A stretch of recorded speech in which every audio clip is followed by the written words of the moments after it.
G'day, welcome back to the channel. And today in New Zealand, April 6th, the Ministry of Transport, a government department, dropped this document on people. It's the discussion document enabling drone integration. Now, I've had a very quick browse through this and I'm unimpressed.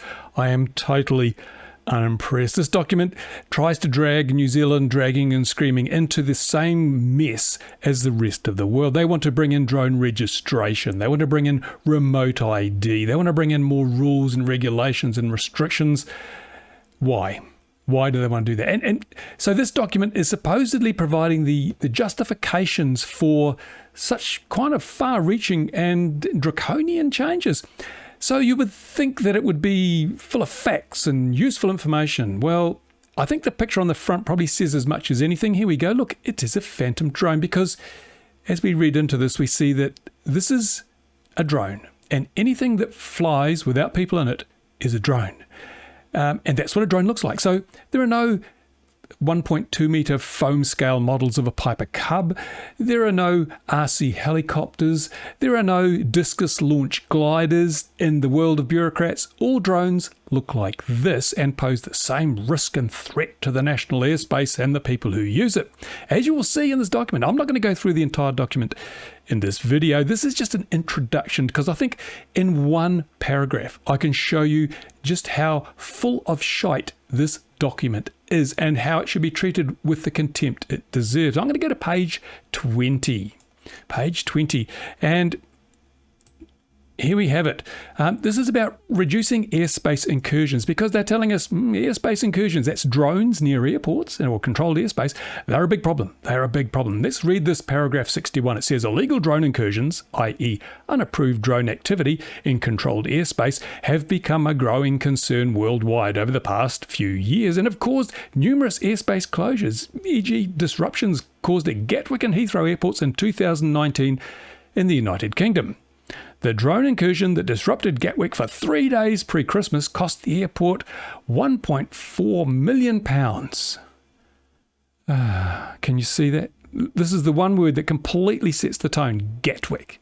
Gatwick. Now, anyone who has investigated this knows that there was no drone at Gatwick. Even the police at Gatwick who investigated admitted there probably wasn't a drone. Now, the world's media were camped out at Gatwick for 3 days with their powerful cameras, their long lenses, and looking for just a glimpse of this drone. And nobody got a single picture of the drone.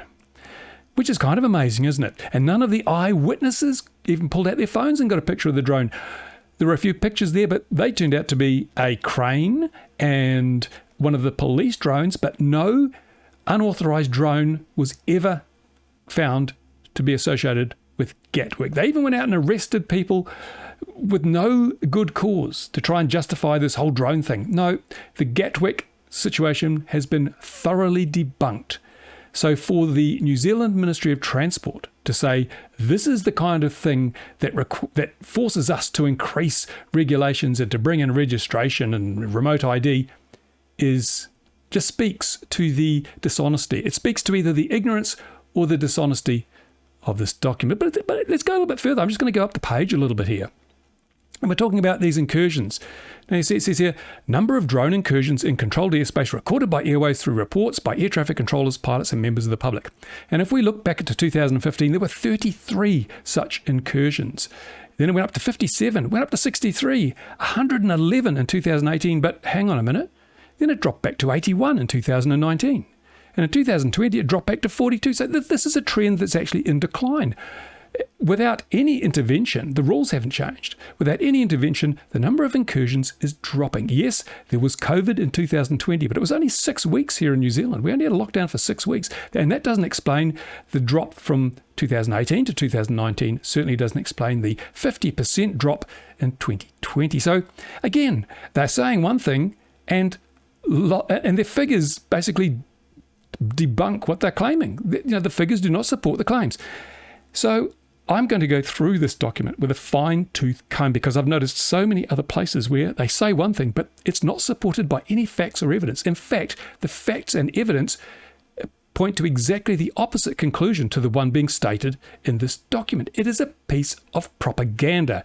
It is just rubbish. So, as I'm sure we're all aware, I enjoy debunking this sort of thing and holding bureaucrats and regulators to account. And this is just one of the worst pieces of bullshit I've seen in my entire life. Now, it's part of a process. Let me just go down here to the process. What they're saying is we've been following these steps. Initially there was a paper released about integrating drones into the airspace. Then they had an early engagement with key stakeholders. They've had 2, 3, maybe 4 surveys they've held to try and get people to give them answers they can use to justify the changes they want.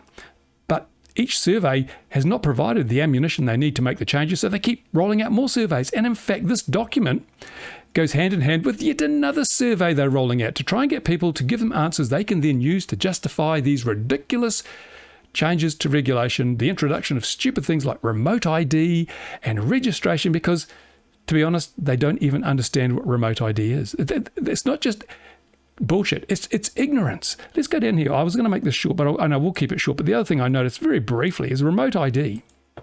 Down here, they're talking about why remote ID is essential. We need remote ID. Look, it's absolutely essential.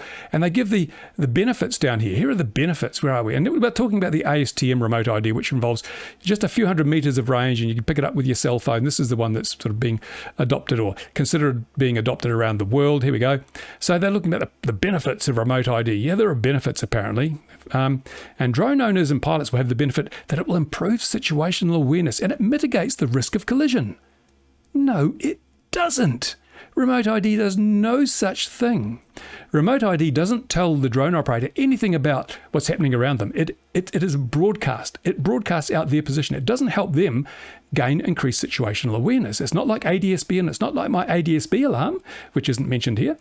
It is simply broadcasting personal information to the world over a very short range. And that also means it is not electronic conspicuity. It's not like ADSB. It doesn't tell other aircraft or airspace users that you're there. Certainly, this will not mitigate the risk of collision, because if you're in a manned aircraft flying along below 500 feet when you shouldn't be, and you come across a drone at 300 feet with remote ID, by the time you pick up the remote ID signal, you would have already hit the drone. The range is that short. And besides which, pilots will not have devices on their aircraft to pick up remote ID signals. It just does not work that way. Pilots already have enough work going on that they don't need to risk overload by adding yet another set of inputs for them to keep up to date with when they're flying. This just shows utter bullshit. It's either ignorance or they're just trying to pull the wool over people's eyes to try and make them say, oh yes, we must have this. Look, it's such a benefit to drone owners and pilots. Bullshit. Absolute bullshit. There we go. Anyway, that is just the start. There is so much in this document. There are so many flaws to the information, the disinformation, the misinformation that's being presented here, that it's going to be a walk in the park to show this document for what it is, a very crude propaganda attempt to justify unacceptable infringements on people's rights and freedoms. I'm going to go through this. I'm going to rip it apart. And I really wish they'd given me more of a challenge. It will be very easy. So stay tuned for that. Stay tuned for that. I'll probably do a live stream as well, so you can ask questions and I can perhaps go through and find the answers for you while we're online. Anyway, in the meantime, thank you for watching. If you're in New Zealand, there are links in the description that you can go to, or anywhere in the world, you can go and get these documents, have a look for yourself, and laugh away at the naivety, the arrogance, the ignorance, the ridiculous attitude of those who clearly have an agenda and are grasping at straws to find justifications for pursuing that narrative for their own enrichment or whatever. Anyway, that's it. Thanks for watching, guys. Stay tuned. This is going to be a rough ride, but not for us, for the Ministry of Transport. Thanks for watching. Bye for now.